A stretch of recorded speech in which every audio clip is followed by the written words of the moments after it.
Dear पाकिस्तानियों, हमें तुम्हारे साथ कोई सहानुभूति नहीं है, जबकि हमें पता है कि तुम आधा कप चाय पीने के लिए मजबूर हो। हमें तुम्हारी बर्बाद होती अर्थव्यवस्था पर कोई दुख नहीं है, जबकि हमें पता है कि तुम कभी भी दिवालिया हो सकते हो। हमें तुम्हारी दयनीय स्थिति पर कोई तरस नहीं आता, जबकि हम जानते हैं कि तुम सत्तू पीकर गुजर करने को मजबूर हो। जी हाँ, आपने बिल्कुल सही सुना। पाकिस्तान अब कटिंग चाय, सत्तू और लस्सी पीकर गुजर करने के लिए मजबूर हो गया है। नमस्कार, आप देख रहे हैं TFI, जो है देश का सबसे विश्वसनीय अल्टरनेट न्यूज मीडिया पोर्टल। मैं चमन कुमार मिश्रा आपको बताने जा रहा हूं कि किन अद्भुत तरीकों से पाकिस्तानी सरकार अपनी अर्थव्यवस्था को बचाने में जुटी है। पड़ोसी मुल्क पाकिस्तान की चरमराती अर्थव्यवस्था को देखकर कोई भी कह सकता है कि कभी भी इस अराजक इस्लामिक राष्ट्र का हाल श्रीलंका जैसा हो सकता है। बर्बाद अर्थव्यवस्था के बीच पाकिस्तान की सरकारें अर्थव्यवस्था को सुधारने के लिए जो उपाय लेकर आती हैं वो अद्भुत हैं, अद्वितीय हैं, अकल्पनीय हैं, चमत्कारिक हैं। कटिंग चाय के बाद अब पाकिस्तानी सरकारों ने ठाना है कि लस्सी और सत्तू पीकर अर्थव्यवस्था को बदहाली से बचाएंगे। पाकिस्तान दिवालिया होने की कगार पर खड़ा है। पाकिस्तानी सरकार निरंतर कोशिशों में जुटी है कि किसी तरह से इस्लामिक मुल्क को बचा लिया जाए। इस बचाने के चक्कर में पाकिस्तानी सरकारें अद्भुत तरीके निकाल कर ला रही हैं। पाकिस्तान की सरकार ने पहले कहा था कि पूरा देश आधा कप चाय पिया करे,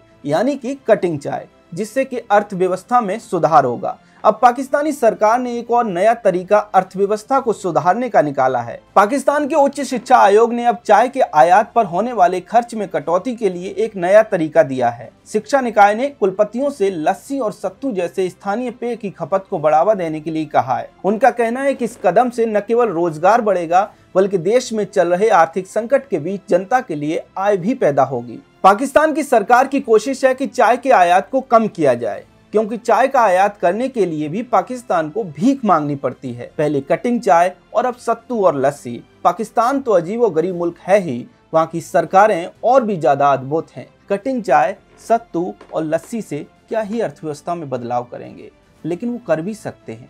उनकी अर्थव्यवस्था है ही कितनी। खैर, हम मुद्दे से भटकेंगे नहीं, क्योंकि मुद्दा ही इतना बड़ा है। कोई देश कटिंग चाय, सत्तू और लस्सी से अपनी अर्थव्यवस्था में क्रांतिकारी परिवर्तन करने के बारे में सोच रहा है, तो इससे बड़ा मुद्दा और क्या ही हो सकता है। शुक्रवार को पाकिस्तान का शेयर बाजार ठप हो गया, उससे कोई फर्क नहीं पड़ता। लाहौर में बैठा मोइनुद्दीन चिश्ती कटिंग चाय पिए तभी अर्थव्यवस्था ठीक होगी, और इस्लामाबाद में इमरान खान के साथ बैठकर उनकी तीसरी बीवी बुशरा बीवी जब सत्तू पिएगी तभी पाकिस्तान की अर्थव्यवस्था सुधरेगी। चीन, सऊदी अरब, अमेरिका और IMF कर्ज दे देकर थक गए। इसके बाद भी पाकिस्तान ने अपनी अर्थव्यवस्था नहीं संभाल पाया, लेकिन सत्तू खाकर जरूर संभाल लेंगे। ऐसे में बस यही कहने को बचता है कि जिन्ना ने जिस पाकिस्तान को लाशों के ढेर पर लिया था, जिस पाकिस्तान को मजहब की बुनियाद पर बनाया गया था, जिस पाकिस्तान के लिए लाखों लोगों की बलि दी गई थी, उस पाकिस्तान की स्थिति अभी और भी बर्बाद होनी तय है।